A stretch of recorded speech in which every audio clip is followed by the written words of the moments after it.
الله أكبر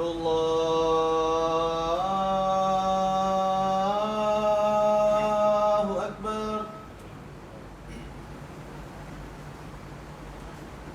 الله أكبر الله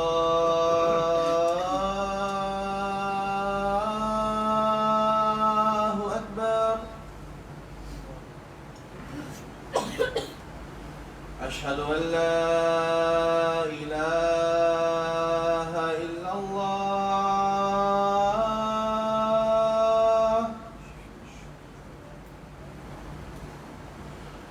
أشهد أن لا إله إلا الله.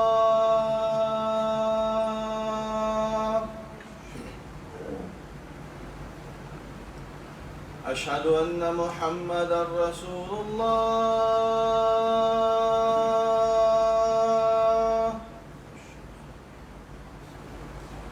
أشهد أن محمدًا رسول الله.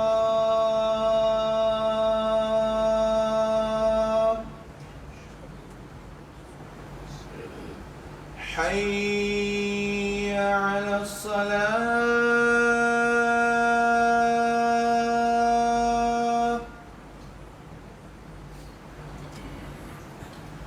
حي على الصلاة.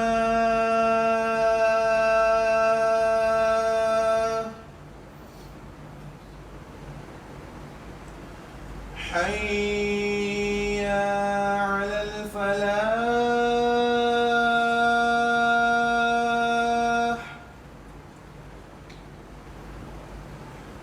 حي على الفلاح.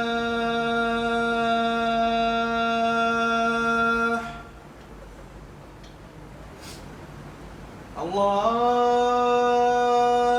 أكبر الله أكبر. لا إله إلا الله.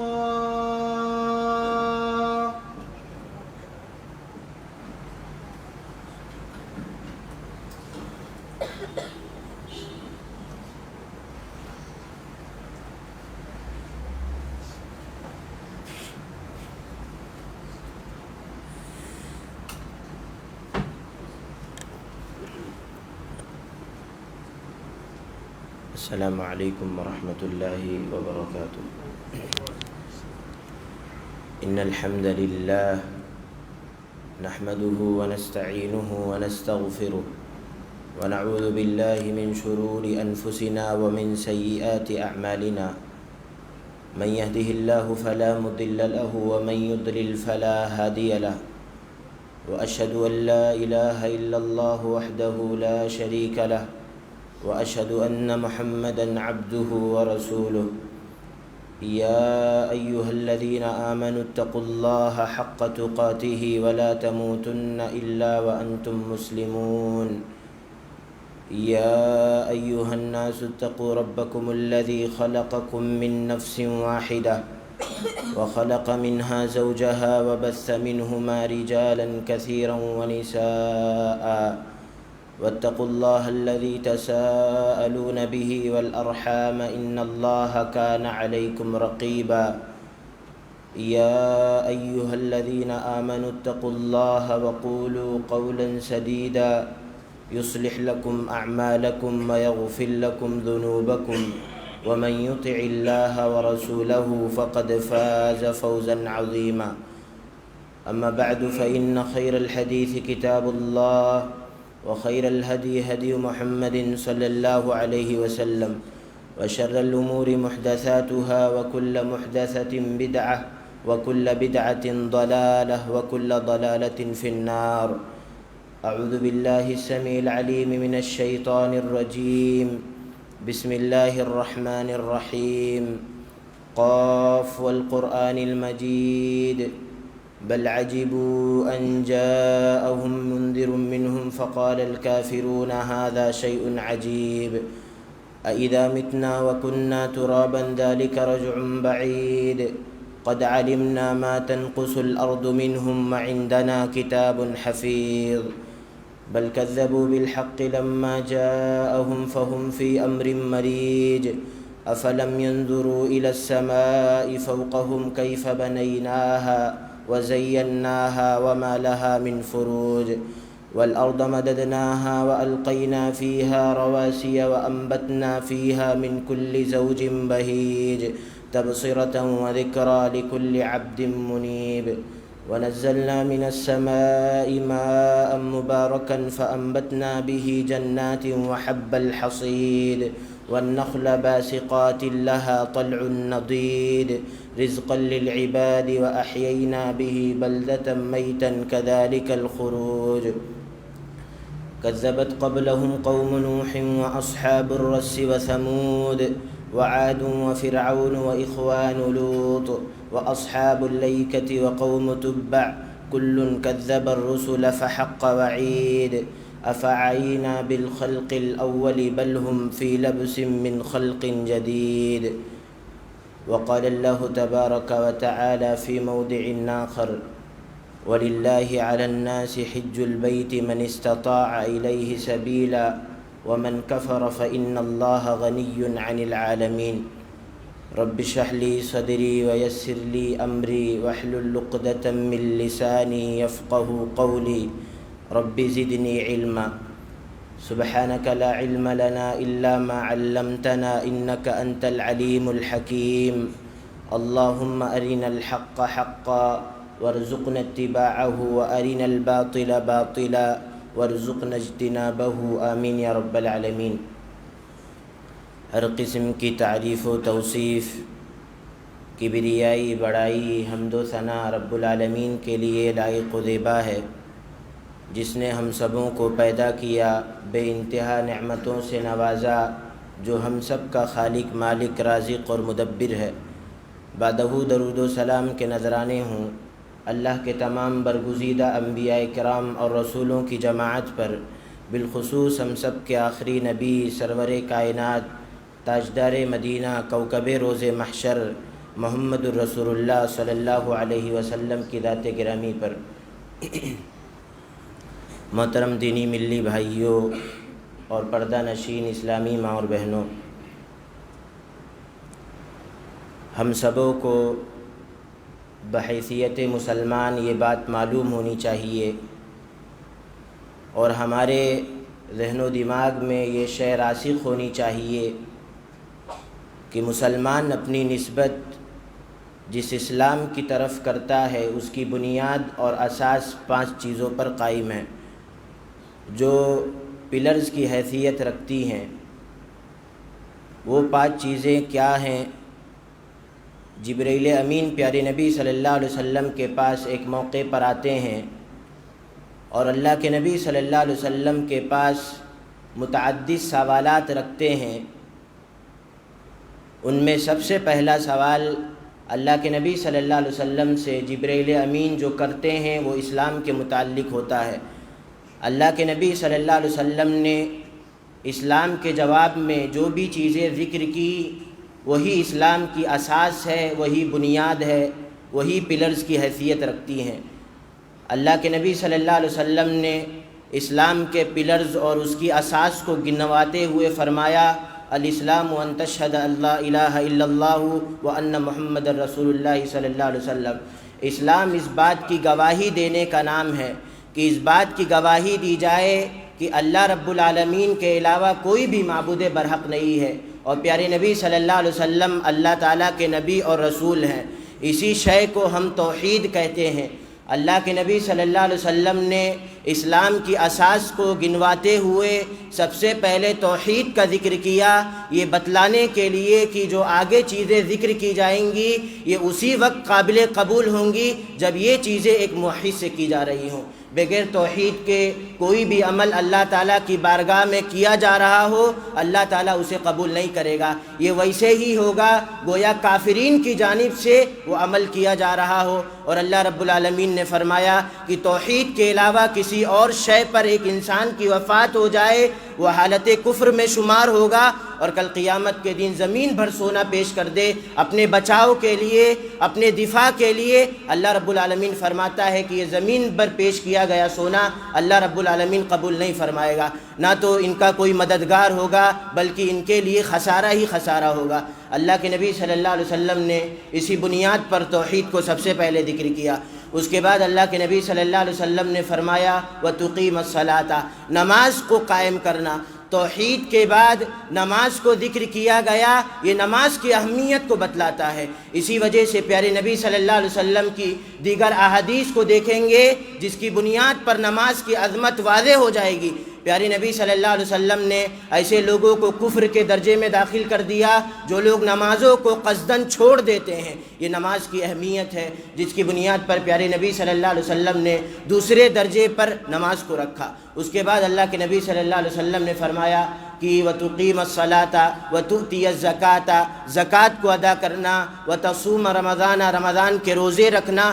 وَتَحُجَّ الْبَيْتَ إِنِ اسْتَطَعْتَ إِلَيْهِ سَبِيلًا، اور حج بیت اللہ کرنا اگر تمہارے پاس استطاعت ہو۔ اللہ کے نبی صلی اللہ علیہ وسلم نے اسلام کا ایک بنیادی رکن حج کو قرار دیا۔ اللہ کے نبی صلی اللہ علیہ وسلم نے جیسا اس روایت میں ذکر کیا، حج کہتے ہیں، اہل علم لکھتے ہیں کہ مخصوص ارادے کا نام حج ہے، جو مخصوص جگہ پر مخصوص وقت کے لیے کیا جاتا ہے، چند مخصوص شرائط کے ساتھ۔ کیا کیا شرطیں ہیں، کون سی جگہیں ہیں، ہاں یہ ساری چیزیں آپ نے دیگر خطبات میں سنا ہوگا۔ آج کے موقع پر اس خطبہ جمعہ میں جو چیزیں مجھے پیش کرنی ہے وہ مختصراً حج کی فضیلت اور کی جانے والی چند بدعات کو آپ کے سامنے ذکر کرنا ہے۔ اللہ کے نبی صلی اللہ علیہ وسلم نے اور اسی طرح اللہ رب العالمین کی دیگر آیات سے اہل علم کے مابین، مورخین کے مابین یہ شے اختلافی مسئلہ ہو گیا کہ حج یہ امت پر اللہ تعالیٰ نے یا یہ کہ پیارے نبی صلی اللہ علیہ وسلم نے کب فرض کیا۔ مورخین کو دیکھیں گے، چند مورخین کا یہ کہنا ہے سن 6 ہجری میں فرض ہوا، کچھ نے کہا سن 7 ہجری میں فرض ہوا۔ البتہ علامہ ابن قیم رحمہ اللہ نے اپنی کتاب زاد المعاد کے اندر اس کی فرضیت کو ذکر کیا، اور یہی راجح لگتا ہے اس بنا پر کہ وہ آیت کریمہ پیش کرتے ہیں کہ اللہ رب العالمین نے جس آیت کریمہ کے اندر حج کی فرضیت کو ذکر کیا، وَلِلَّهِ عَلَى النَّاسِ حِجُّ الْبَيْتِ مَنِ اسْتَطَاعَ إِلَيْهِ سَبِيلًا، کہ اللہ کے لیے لوگوں پر حج بیت اللہ کرنا فرض ہے ان تمام لوگوں کے لیے جو حج بیت اللہ تک پہنچنے کی طاقت و قوت رکھتے ہوں۔ یہ آیت کریمہ سن 9 ہجری میں غزوہ تبوک کے موقع پر جب مدینہ کے اندر وفود کی آمد کثرت سے ہو گئی، اس موقع پر یہ آیت کریمہ نازل ہوتی ہے۔ اس بنیاد پر علامہ ابن قیم رحمہ اللہ نے ذکر کیا، ہمارے نزدیک سبب ترجیح یہی ہے کہ اس آیت کریمہ کے اندر اللہ رب العالمین نے حج کی فرضیت کا ذکر کیا، اور یہ آیت کریمہ سن 9 ہجری میں غزوہ تبوک کے موقع پر جب مدینہ کے اندر وفود کی آمد کثرت سے ہونے لگی، اس موقع پر اللہ رب العالمین نے اس آیت کریمہ کو نازل کیا۔ الغرض یہ کہ میرے بھائیوں، اللہ رب العالمین نے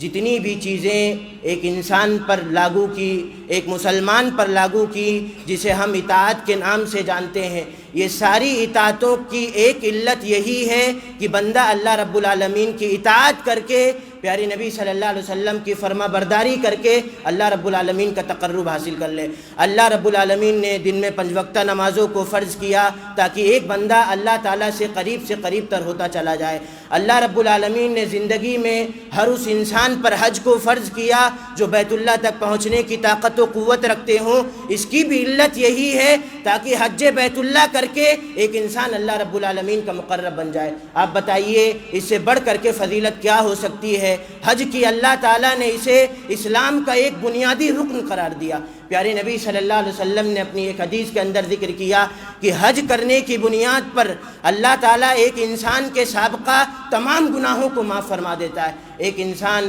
جس کے تمام گناہوں کو معاف کر دیا گیا ہو، آپ اندازہ لگا سکتے ہیں وہ اللہ تعالیٰ کا کتنا مقرب بندہ ہو جاتا ہے۔ اور اللہ رب العالمین نے ساری انسانیت کو الگ الگ خاندانوں میں مختلف قبائل کے اندر بانٹ کر کے امتیاز جو طے کیا وہ یہی کہ ان اکرمکم عند اللہ اتقاکم، کہ تم میں سب سے بہترین وہ ہے جو اللہ تعالیٰ کا سب سے زیادہ تقوی اختیار کرنے والا ہو، اللہ تعالیٰ سے سب سے زیادہ ڈرنے والا ہو، جس کے گناہ معاف کر دیے گئے ہو، حج کرنے کی بنیاد پر، ظاہر ہے وہ اللہ رب العالمین کے قریب سے قریب تر ہو جاتا ہے، اللہ رب العالمین کی نگاہ میں وہ ایسا ہی ہو جاتا ہے گویا وہ تقویٰ کے اعلیٰ معیار پر فائز ہو گیا ہو۔ اللہ کے نبی صلی اللہ علیہ وسلم کی حدیث ہے، صحیح مسلم کی روایت ہے، ابن شماسہ کہتے ہیں ہم عمرو بن عاص رضی اللہ عنہ کے پاس حاضر ہوئے، ہم عمرو بن عاص رضی اللہ عنہ کے پاس حاضر ہوتے ہیں، وہ مرض الموت میں مبتلا تھے، اپنے چہرے کو دیوار کی جانب کیے ہوئے تھے اور کثرت سے رو رہے تھے۔ عمرو بن عاص رضی اللہ عنہ کے ایک فرزند موجود تھے،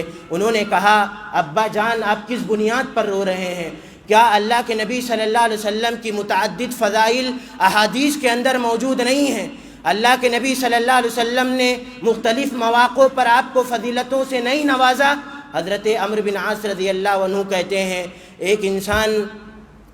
جو آگے کے لیے پیش کرتا ہے، ایک انسان جو بھی کثرت سے اعمال کرتا ہے کل کے لیے، سب سے بہترین جو شے پیش کی جاتی ہے آنے والے دن کے لیے، اس میں سب سے بہترین اس بات کی گواہی دینا ہے کہ اللہ تعالیٰ کے علاوہ کوئی معبود برحق نہیں ہے اور پیارے نبی صلی اللہ علیہ وسلم اللہ کے نبی اور رسول ہیں۔ حضرت عمرو بن عاص رضی اللہ عنہ فرماتے ہیں اپنے رونے کی وجہ ذکر کی کہ میری زندگی 3 مرحلوں پر شامل ہے، میری زندگی 3 مرحلوں کا حصہ رہی ہے۔ پہلا مرحلہ وہ کہ جب میں اللہ کے نبی صلی اللہ علیہ وسلم سے حد درجہ نفرت کیا کرتا تھا، میرے نزدیک سب سے بڑی سعادت یہ تھی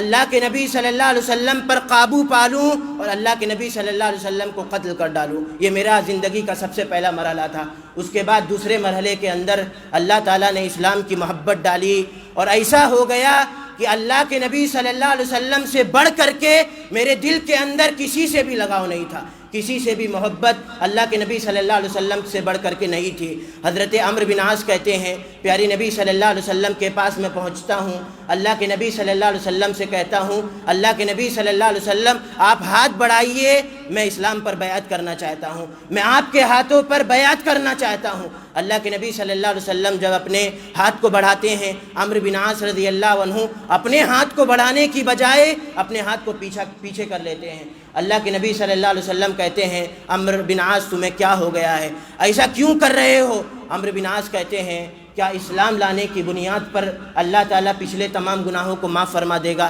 پیارے نبی صلی اللہ علیہ وسلم کہتے ہیں اے عمرو ان الاسلام یہدم ما کان قبلہ، اسلام قبول کرنے کی بنیاد پر اسلام سے ما سبق جتنے بھی گناہ تھے، چاہے وہ بڑے سے بڑے گناہ ہوں، چھوٹے سے چھوٹے گناہ ہوں، اسلام لانے کی بنیاد پر یہ اسلام کی سب سے بڑی سعادت ہے کہ اللہ رب العالمین اسلام قبول کرنے کی بنیاد پر انسان کے سابقہ تمام گناہوں کو مٹا دیتا ہے۔ پیارے نبی صلی اللہ علیہ وسلم آگے ذکر کرتے ہیں ان الہجرۃ تہدم ما کان قبلہا، اور ہجرت یہ اتنا فضیلت والا عمل ہے، دار الکفر سے دار اسلام کی طرف ہجرت کرنا یہ اتنا فضیلت والا عمل ہے۔ پیارے نبی صلی اللہ علیہ وسلم فرماتے ہیں ہجرت کرنے کی بنیاد پر اللہ تعالیٰ انسان کے سابقہ تمام گناہوں کو مٹا دیتا ہے۔ اور اخیر میں ذکر کیا پیارے نبی صلی اللہ علیہ وسلم نے ان الحج یہدم ما کان قبلہ، کہ حج یہ اتنا بابرکت عمل ہے، فضیلت والا عمل ہے کہ حج کرنے کی بنیاد پر اللہ تعالیٰ ایک حاجی کے سابقہ تمام گناہوں کو مٹا دیتا ہے۔ اور یہی محل استدلال تھا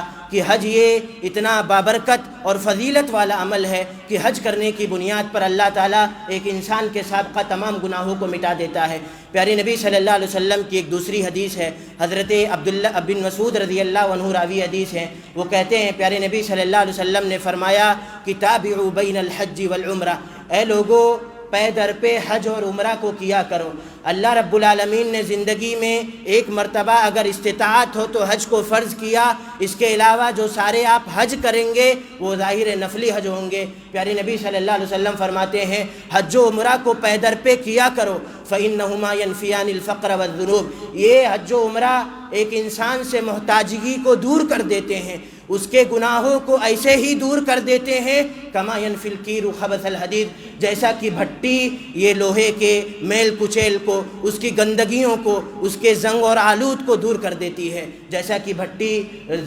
دور کر دیتی ہے لوہے کے میل کچیل کو، ویسا ہی حج اور عمرہ ایک انسان کے گناہوں کو دور کر دیتی ہے اور اسی طرح ایک انسان سے فقر و محتاجگی کو دور کر دیتی ہے۔ پیارے نبی صلی اللہ علیہ وسلم نے ایک حدیث کے اندر حج بیت اللہ کو ایمان کے بعد اور جہاد کے بعد سب سے افضل عمل قرار دیا۔ پیارے نبی صلی اللہ علیہ وسلم سے جب سوال کیا جاتا ہے ای الاعمال افضل، پیارے نبی آپ بتلائیے سب سے افضل عمل کیا ہے؟ پیارے نبی فرماتے ہیں ایمان باللہ و رسولہ، اللہ اور اس کے رسول پر ایمان لانا دنیا میں سب سے افضل ترین اعمال میں سے ہے۔ پیارے نبی صلی اللہ علیہ وسلم سے دوبارہ سوال کیا جاتا ہے اس کے بعد کون سا عمل افضل ہے؟ پیارے نبی فرماتے ہیں الجہاد فی سبیل اللہ، اللہ کے راستے میں جہاد کرنا۔ پھر سوال کیا جاتا ہے اس کے بعد کون سا عمل افضل ہے؟ پیارے نبی صلی اللہ علیہ وسلم فرماتے ہیں الحج المبرور، کہ حج مبرور، حج مبرور کہتے ہیں ایسا حج جو حلال کمائی سے کیا گیا ہو، ایسا حج جسے اللہ اور اس کے رسول کے بتائے گئے طریقے پر کیا گیا ہو، سارے جو طریقے بتلائے گئے ہیں اللہ اس کے رسول صلی اللہ علیہ وسلم کے بتلائے گئے طریقے کے مطابق کیے گئے ہوں، یہ ساری چیزیں حج مبرور کہلاتی ہیں۔ پیارے نبی صلی اللہ علیہ وسلم نے ایک دوسری حدیث کے اندر فرمایا تھا الحج المبرور لیس لہ جزاء الا الجنہ، حج مبرور یہ ایسا افضل ترین عمل ہے، اللہ کے نبی فرماتے ہیں کہ اس کا بدلہ صرف اور صرف جنت ہے۔ اسی بنیاد پر اماں عائشہ صدیقہ رضی اللہ عنہا نے جب یہ سنا تھا وہ کہتی ہیں ہمیں یہ خواہش ہوئی تھی، ہم اللہ کے نبی صلی اللہ علیہ وسلم کے پاس آئیں اور ہم لوگ کہتے ہیں اللہ کے نبی صلی اللہ علیہ وسلم ہم غزوہ کرنا چاہتے ہیں، ہم جہاد کرنا چاہتے ہیں۔ پیارے نبی صلی اللہ علیہ وسلم نے فرمایا تھا سب سے افضل ترین جہاد یہی ہے حج مبرور، حج مبرور کر لیا کرو، یہ اعلیٰ ترین جہاد میں سے ہے۔ اماں عائشہ فرماتی ہیں کہ اللہ کے نبی صلی اللہ علیہ وسلم کے زبان سے یہ جملہ سننا تھا، میں نے یہ سن چکی، اب زندگی میں کبھی بھی میں حج مبرور کو کرے بغیر نہیں رہ سکتی۔ یہ اماں عائشہ رضی اللہ عنہا کا جذبہ تھا، اللہ کے نبی صلی اللہ علیہ وسلم کے جملے سننے کے بعد یہ جملہ کہتی ہیں۔ ایک انسان جو حج کر لیتا ہے اتنے سارے فضائل کا وہ حقدار ہو جاتا ہے، لیکن وہیں پر ایک انسان کو اللہ تعالیٰ نے طاقت دی ہے، سواری دیا ہوا ہے، اس کے باوجود بھی وہ حج نہیں کرتا۔ اللہ فرماتا ہے وَلِلَّهِ عَلَى النَّاسِ حِجُّ الْبَيْتِ مَنِ اسْتَطَاعَ إِلَيْهِ سَبِيلًا، سب سے پہلے فرضیت کا ذکر کیا کہ اللہ تعالیٰ نے لوگوں پر حج کو فرض قرار دیا، ایسے تمام لوگوں پر جو حج بیت اللہ کی طاقت و قوت رکھتے ہوں، حج بیت اللہ تک پہنچنے کی استطاعت رکھتے ہوں۔ آگے فرمایا وَمَنْ كَفَرَ فَإِنَّ اللَّهَ غَنِيٌّ عَنِ الْعَالَمِينَ، لیکن جو لوگ کفر کریں تو اللہ تعالیٰ سارے جہان والوں سے بے نیاز ہے۔ مفسرین کہتے ہیں اللہ تعالیٰ نے حج بیت اللہ کی فرضیت کا ذکر کیا، اس کے بعد یہ کہا جو لوگ کفر کریں، گویا کی طاقت و قوت رکھنے کے بعد حج نہ کرنا اللہ تعالیٰ کی نگاہ میں ایسا ہی ہے گویا کہ آپ کافرین والا عمل کر رہے ہیں، کافروں والا عمل کر رہے ہیں۔ اسی بنیاد پر صحیحین کی روایت ہے، اللہ کے نبی صلی اللہ علیہ وسلم فرماتے ہیں کہ جو لوگ حج بیت اللہ کی طاقت رکھتے ہوں، ہاں ان کے پاس اللہ رب العالمین نے روپے پیسے دیے ہوں، سواری دیے ہوں، اس کے باوجود بھی وہ حج نہیں کرتے، کوئی عذر نہیں ہے، ان کا حالت عیسائی کی حالت میں مرنا اور نصرانی کی حالت میں یا یہ کہ یہ یہودی کی حالت میں مرنا یکساں ہے۔ ایک یہودی مر جائے اپنے دین پر ویسا ہی ہے ایک بندہ وہ جو اللہ رب العالمین نے اسے استطاعت دی ہو حج بیت اللہ تک پہنچنے کی، اس کے باوجود بھی وہ حج نہیں کرتا۔ تو جہاں حج نہ کرنے کی استطاعت ہونے کے باوجود اتنی زیادہ وعیدیں پیارے نبی صلی اللہ علیہ وسلم نے اپنی احادیث کے اندر بیان فرمائی، وہیں پر حج کرنے کی اللہ کے نبی صلی اللہ علیہ وسلم نے متعدد فضائل کو ذکر کیے۔ یہ رہی بات حج بیت اللہ کی فضیلت کے تعلق سے۔ آئیے دیکھتے ہیں کہ جو عازمین حج کے موقع پر پہنچتے ہیں اور چند بدعات کو انجام دیتے ہیں، سرسری طور پر ہم اسے بھی جان لیتے ہیں تاکہ ہمیں بھی اللہ رب العالمین جب کبھی توفیق دے حج کرنے کی تو ان بدعات کو ہم سامنے رکھیں اور اس پر غور کریں، اور جو لوگ حج کے موقع پر پہنچ چکے ہیں انہیں جب یہ معلوم ہو تو ان سارے بدعات و خرافات سے وہ دور رہیں اور اللہ رب العالمین سے توفیق مانگتے رہیں۔ آپ دیکھیں گے حج کے موقع پر بعض حاجیوں کو دیکھا جاتا ہے کہ وہ الوداعی تکبیر کا اہتمام کرتے ہیں۔ اللہ کے نبی صلی اللہ علیہ وسلم نے جو مسنون تکبیر بتلائی تھی لبیک اللہم لبیک الی آخری، بعض حاجیوں کو دیکھا جاتا ہے ایک گروپ بنائے ہوئے ہوتے ہیں اور الوداعی ایک ساتھ سارے لوگ ایک ہی آواز میں تکبیرات کا اہتمام کرتے رہتے ہیں۔ انفرادی طور پر تکبیر کہنا ہی مسنون ہے۔ اگر کچھ حاجیوں کو دیکھیں آپ فوراً روکیں، اس وجہ سے کہ علامہ ابن عثیمین رحمہ اللہ نے ذکر کیا کہ الوداعی تکبیر کہنا حج کے موقع پر اور اسی طرح دیگر مواقع پر جو ذکر کیا گیا ہے اور ذکر کیا جاتا ہے، البتہ حج کے موقع پر الوداعی تکبیر کہنا یہ بدعات و خرافات میں سے ہے، ایک حاجی کو اس سے بچنا چاہیے۔ اسی طرح آپ دیکھیں گے بعض حاجیوں کو دیکھا جاتا ہے چاہے وہ حج کے موقع پر پہنچ گئے ہوں جلدی یا یہ کہ حج کے بعد دیکھا جاتا ہے کہ وہ عمرہ کرتے ہیں، اس کے بعد مسجد عائشہ سے لگاتار عمرہ کرتے رہتے ہیں احرام باندھ کر کے۔ دلیل کیا ہوتی ہے؟ اماں عائشہ صدیقہ رضی اللہ عنہا کی وہ روایت۔ علامہ ابن عثیمین رحمہ اللہ نے ذکر کیا کہ اس طرح کا عمرہ کرنا کہ ایک انسان دوبارہ جا کر کے مقام تنعیم پر یا مسجد عائشہ جائے اور دوبارہ احرام باندھ کر کے وہ عمرہ کرے، ایسا عمرہ کرنا اللہ رب العالمین کی نگاہ میں بدعت ہے۔ اللہ کے نبی صلی اللہ علیہ وسلم اپنی زندگی سے رخصت ہوتے ہوتے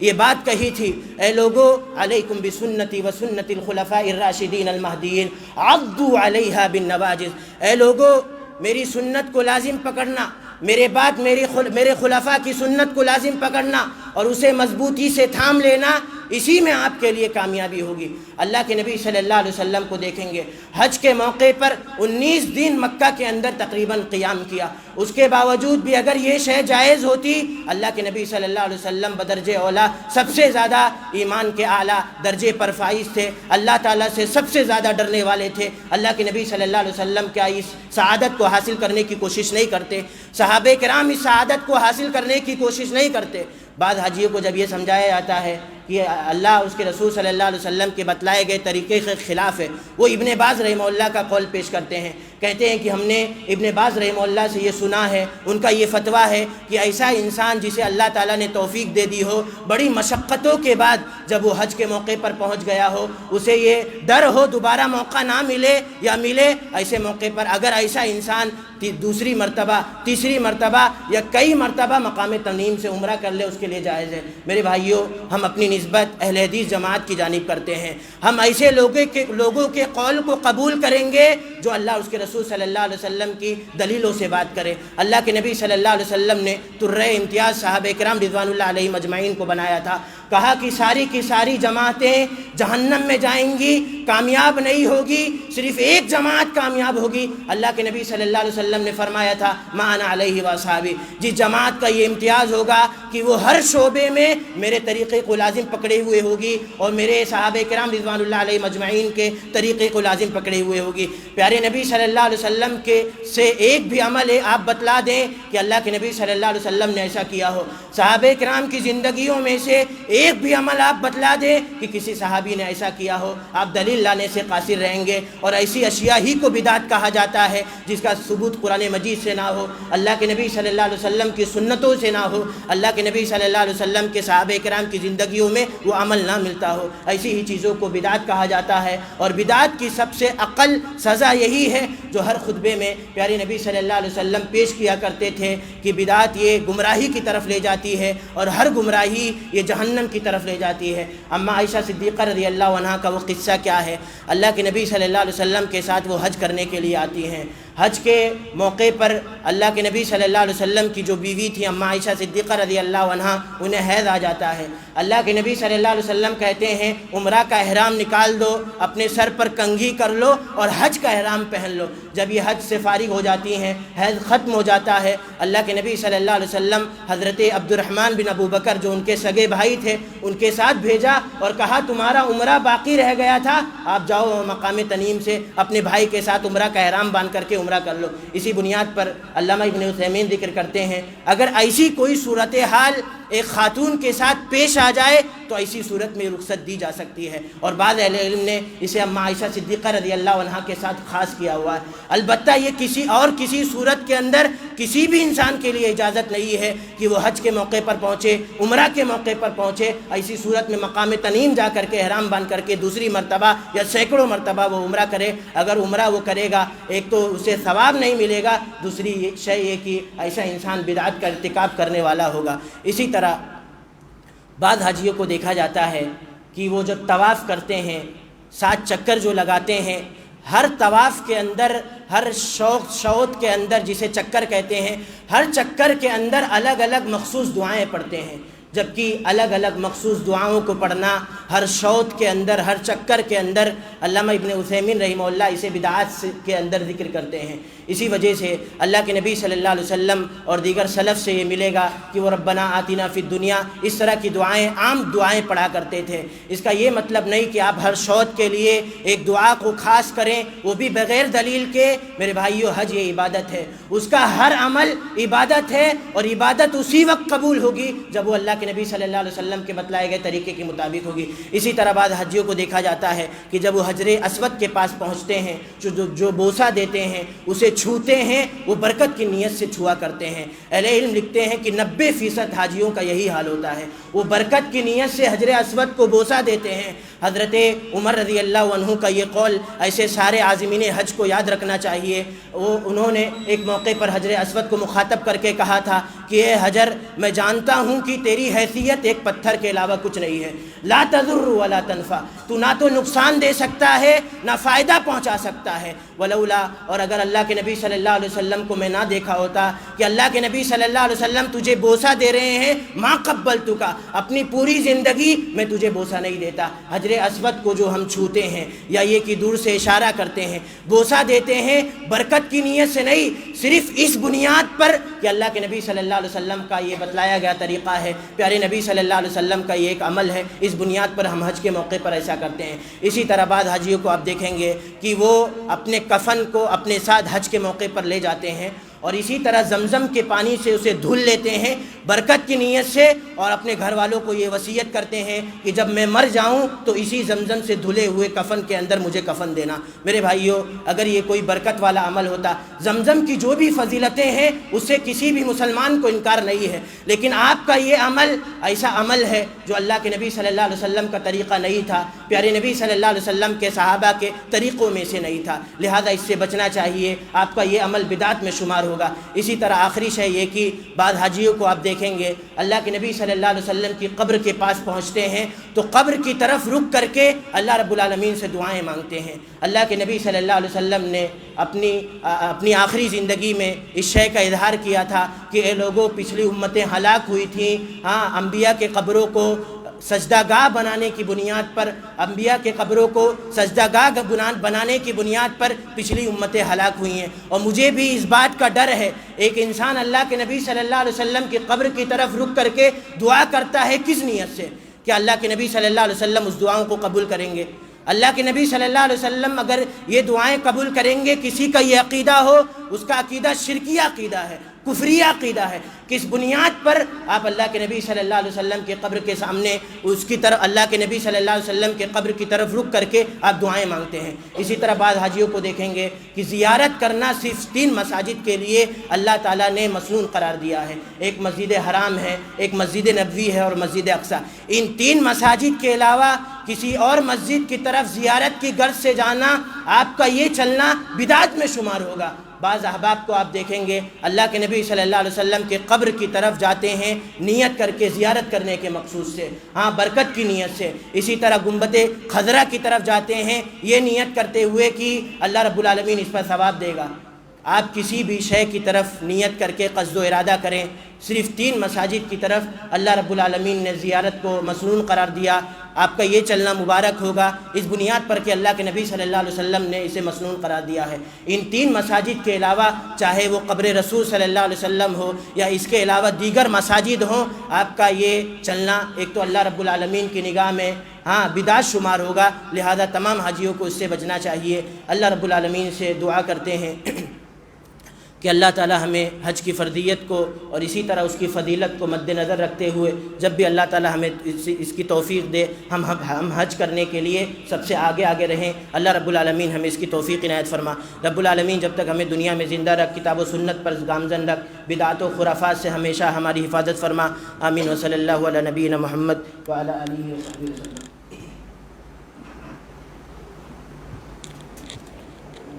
إن الحمد لله نحمده ونستعينه ونستغفره ونعوذ بالله من شرور أنفسنا ومن سيئات أعمالنا